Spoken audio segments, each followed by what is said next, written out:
Ven, sígueme, 2019, para uso individual y familiar. Capítulo 2. Asignado del 7 al 13 de enero. Se titula Mateo 1, Lucas 1. Al leer Mateo y Lucas 1 y meditar en ello, anote las impresiones espirituales que reciba. ¿Qué verdades doctrinales encuentra? ¿Qué mensajes serán de mayor valor para usted y su familia? Las ideas de estudio de esta reseña le ayudarán a descubrir conocimientos adicionales.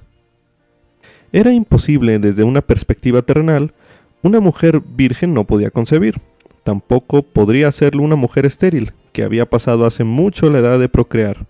Mas Dios tenía un plan para que su hijo y Juan el Bautista nacieran, por lo que María y Elizabeth se convirtieron en madres contra todo pronóstico terrenal.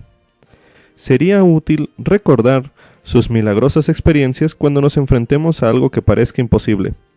¿Podemos superar nuestras debilidades? ¿Podemos tocar el corazón de un miembro de la familia que no responde al Evangelio? Fácilmente, Gabriel podría haberse dirigido a nosotros cuando le recordó a María: ninguna cosa es imposible para Dios, en Lucas 1, versículo 37. Y la respuesta de María podría ser la nuestra cuando Dios nos revele su voluntad. Al decir en Lucas 1:38, hágase conmigo conforme a tu palabra. Como subtítulo, ¿quiénes eran Mateo y Lucas? Mateo era un publicano, o un recolector de impuestos judío, a quien Jesús llamó como uno de sus apóstoles.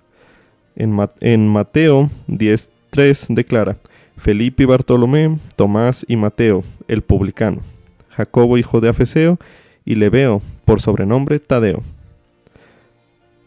Mateo escribió su evangelio primordialmente para sus compatriotas judíos. Por ello, él eligió destacar las profecías del Antiguo Testamento acerca del Mesías, que se vieron cumplidas en la vida y el ministerio de Jesús. Lucas era un médico gentil, no judío, que viajó con el apóstol Pablo.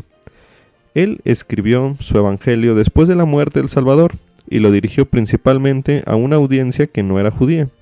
Él testificó de Jesucristo como el Salvador, tanto de los gentiles como de los judíos.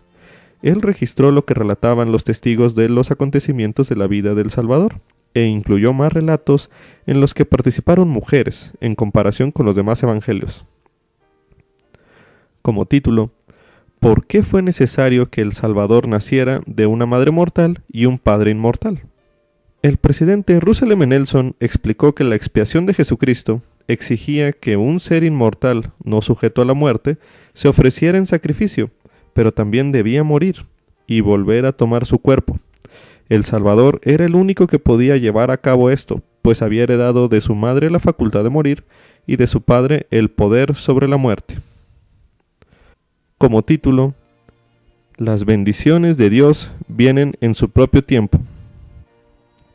Por las razones que hayan sido, el tiempo del Señor significó que Elizabeth y Zacarías recibieran la bendición que deseaban, la de tener un hijo, mucho más tarde de lo que esperaban.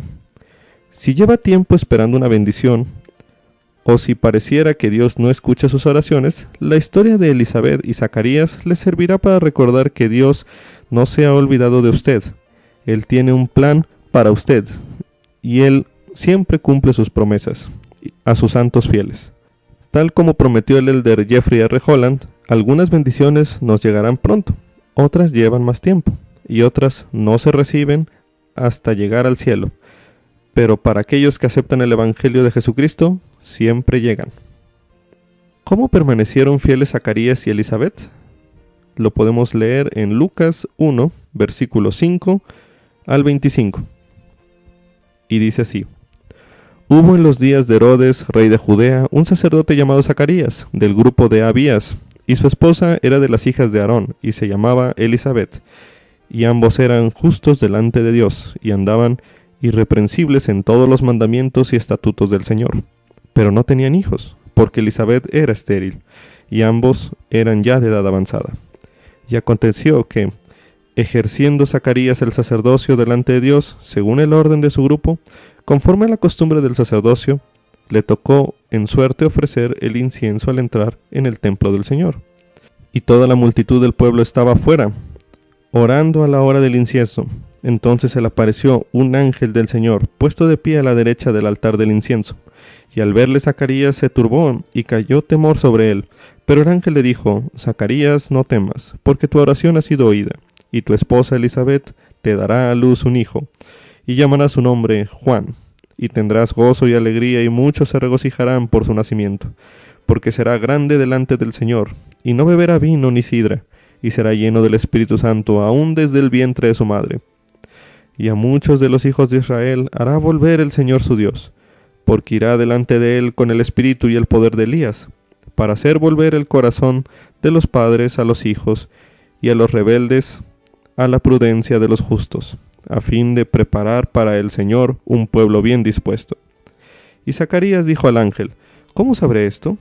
Porque yo ya soy viejo, y mi esposa es de edad avanzada. Y respondiendo el ángel le dijo: Yo soy Gabriel, que estoy delante de Dios, y he sido enviado a hablarte y darte estas buenas nuevas. Y he aquí, quedarás mudo, y no podrás hablar, hasta el día en que esto se haga, por cuanto no has creído mis palabras, las cuales se cumplirán a su tiempo. Y el pueblo estaba esperando a Zacarías, y se extrañaba de que él se tardara tanto en el templo. Y cuando salió, no les podía hablar. Y entonces comprendieron que había visto una visión en el templo, y él les hablaba por señas, y permaneció mudo. Y aconteció que cumplidos los días de su servicio, regresó a su casa.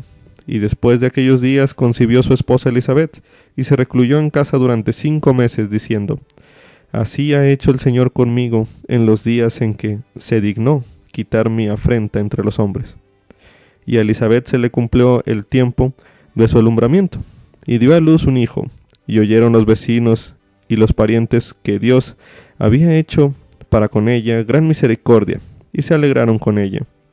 Y aconteció que al 8º día vinieron para circuncidar al niño, y le llamaban con el nombre de su padre, Zacarías.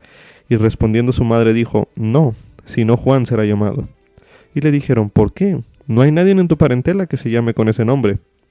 Entonces preguntaron por señas a su padre cómo le quería llamar. Y él, pidiendo una tablilla, escribió diciendo: Juan es su nombre. Y todos se maravillaron. En ese mismo momento fue abierta su boca y suelta su lengua, y habló alabando a Dios.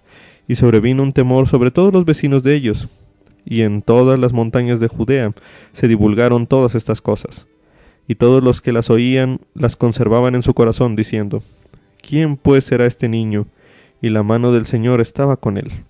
Y Zacarías su padre fue lleno del Espíritu Santo y profetizó, diciendo: Bendito el Señor Dios de Israel, que ha visitado y redimido a su pueblo, y nos levantó un cuerno de salvación en la casa de David, su siervo, como habló por boca de sus santos profetas que fueron desde el principio, salvación de nuestros enemigos y de la mano de todos los que nos aborrecieron, para hacer misericordia con nuestros padres y acordarse de su santo convenio, del juramento que juró Abraham, nuestro padre, que nos habla de conceder, que sin temor, librados de nuestros enemigos, les serviríamos, en santidad y en justicia delante de él todos nuestros días. Y tú, niño, profeta del Altísimo serás llamado, porque irás delante de la faz del Señor para preparar sus caminos, para dar conocimiento de salvación a su pueblo, para remisión de sus pecados. Por la tierna misericordia de nuestro Dios, con que nos visitó desde lo alto la aurora, para dar luz a los que habitan en tinieblas y en sombra de muerte, para encaminar nuestros pies por camino de paz. Y el niño crecía y se fortalecía en espíritu, y estuvo en lugares desiertos hasta el día en que se mostró a Israel. Esto se lee en Lucas 1, versículos 5 al 25 y 57 al 80. ¿Está esperando usted una bendición? ¿Qué cree que el Señor espera de usted mientras usted está esperando? ¿Qué mensajes adicionales tendrá el Señor para usted en este relato? Como título, los fieles se someten a la voluntad de Dios. Al igual que María, a veces descubrimos que los planes de Dios para nuestra vida difieren mucho de lo que habíamos planeado. ¿Qué aprende de la disposición de María de aceptar la voluntad de Dios? A continuación se comparan las declaraciones del ángel y de María, las cuales vienen citadas en Lucas 1, los versículos del 26 al 38, junto con los mensajes que encontremos en estas declaraciones. Ahora escucharemos las palabras del ángel a María. El ángel declara: el Señor es contigo. Lo que significaría para nosotros: el Señor está al tanto de mi situación y de mis luchas. La reacción de María: ¿cómo será esto? Lo que diríamos nosotros, o el mensaje para nosotros: está bien hacer preguntas cuando nosotros no entendemos algo, así como lo hizo María en esa ocasión. De la lectura del ejemplo de la rectitud de José en Mateo 1, del 18 al 25, que dice así: y el nacimiento de Jesucristo fue así: estando María, su madre, desposada con José, antes que se unieran, se halló que había concebido del Espíritu Santo. Y José, su desposado, como era justo y no quería infamarla, quiso dejarla secretamente. Y pensando él en esto, he aquí, un ángel del Señor se le apareció en sueños y le dijo: José, hijo de David, no temas recibir a María, tu desposada, porque lo que en ella es engendrado del Espíritu Santo es, y dará a luz un hijo y llamará su nombre Jesús, porque él salvará a su pueblo de sus pecados. Todo esto aconteció para que se cumpliese lo que había hablado el Señor por medio del profeta diciendo: he aquí, una virgen concebirá y dará a luz un hijo, y llamarán su nombre Emmanuel, que interpretado es Dios con nosotros. Y cuando despertó José del sueño, hizo como el ángel del Señor le había mandado, y la recibió como esposa. Pero no la conoció hasta que ella dio a luz a su hijo primogénito, y llamó su nombre Jesús. ¿Qué aprende en cuanto a aceptar la voluntad de Dios con este relato? ¿Qué podría aprender de las experiencias de Zacarías y Elizabeth, que ya vimos en Lucas 1? Adicional a ello, leamos Mosía 3:19. Porque el hombre natural es enemigo de Dios, y lo ha sido desde la caída de Adán, y lo será para siempre jamás, a menos que se someta al influjo del Espíritu Santo, y se despoje del hombre natural, y se haga santo por la expiación de Cristo, el Señor, y se vuelva como un niño sumiso, manso, humilde, paciente, lleno de amor, y dispuesto a someterse a cuanto el Señor juzgue conveniente infligir sobre él, tal como un niño se somete a su padre. Leamos también Lucas 22, versículo 42, diciendo: Padre, si quieres, pasa de mí esta copa, pero no se haga mi voluntad, sino la tuya. Leamos en el Amán 10, los versículos 4 y 5. Bienaventurado eres tú, Nefi, por las cosas que has hecho, porque he visto que has declarado infatigablemente a este pueblo la palabra que te he dado, y no les has tenido miedo, ni te has afanado por tu propia vida, antes bien has procurado mi voluntad y el cumplimiento de mis mandamientos. Y porque has hecho esto tan infatigablemente, he aquí, te bendeciré para siempre, y te haré poderoso en palabra y en hecho, en fe y en obras, sí, al grado de que todas las cosas te serán hechas según tu palabra, porque tú no pedirás lo que sea contrario a mi voluntad. Como título, María testifica de la misión de Jesucristo. Las palabras de María en Lucas 1, del 46 al 55, predijeron varios aspectos de la misión del Salvador. Leemos. Entonces María dijo: engrandece mi alma al Señor, y mi espíritu se regocija en Dios mi Salvador. Porque ha mirado la humilde condición de su sierva, porque me ha hecho grandes cosas el poderoso, y santo es su nombre, y su misericordia es de generación en generación a los que le temen. Hizo proezas con su brazo, esparció a los soberbios en el pensamiento de sus corazones. Quitó a los poderosos de los tronos y levantó a los humildes. A los hambrientos llenó de bienes, y a los ricos los despidió vacíos. Socorrió a Israel, su siervo, acordándose de la misericordia, de la cual habló a nuestros padres, a Abraham, y a su descendencia para siempre. ¿Qué aprende acerca de Jesucristo de las declaraciones de María que acabamos de leer? ¿Qué conocimientos adicionales adquiere acerca de las bendiciones que el Salvador ofrece al comparar estos versículos con las palabras de Ana? Leemos las palabras de Ana en 1 de Samuel 2, versículos del 1 al 10, diciendo: Y Ana oró y dijo: Mi corazón se regocija en Jehová, mi poder se exalta en Jehová, mi boca se ensancha contra mis enemigos, por cuanto me alegro en tu salvación. No hay santo como Jehová, porque no hay ninguno fuera de ti, ni hay roca como el Dios nuestro.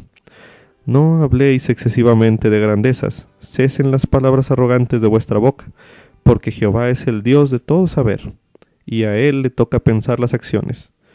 Los arcos de los fuertes son quebrados, y los débiles se ciñen de fortaleza. Los saciados se alquilan por pan, y dejan de tener hambre los hambrientos. Hasta la estéril da a luz 7, y la que tenía muchos hijos languidece.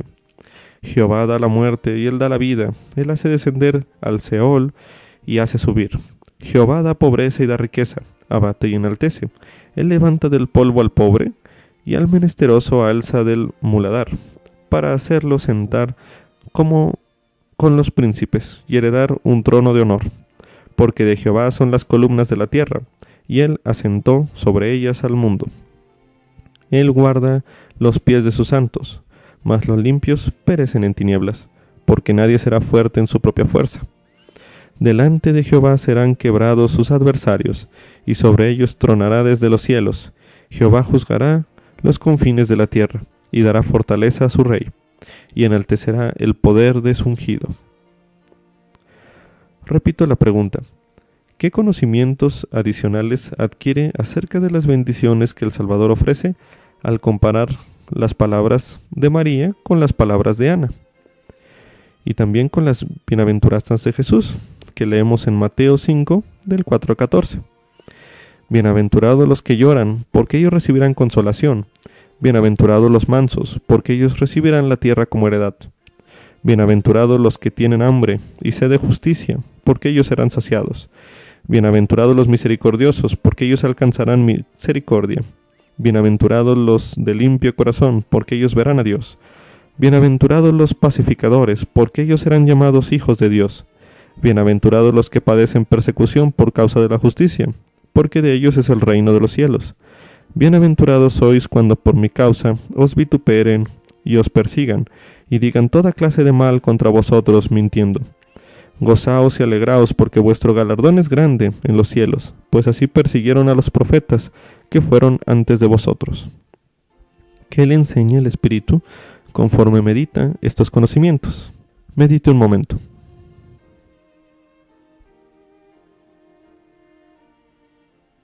Con esto concluye el capítulo 2 de Ven Sígueme 2019 para uso individual y familiar.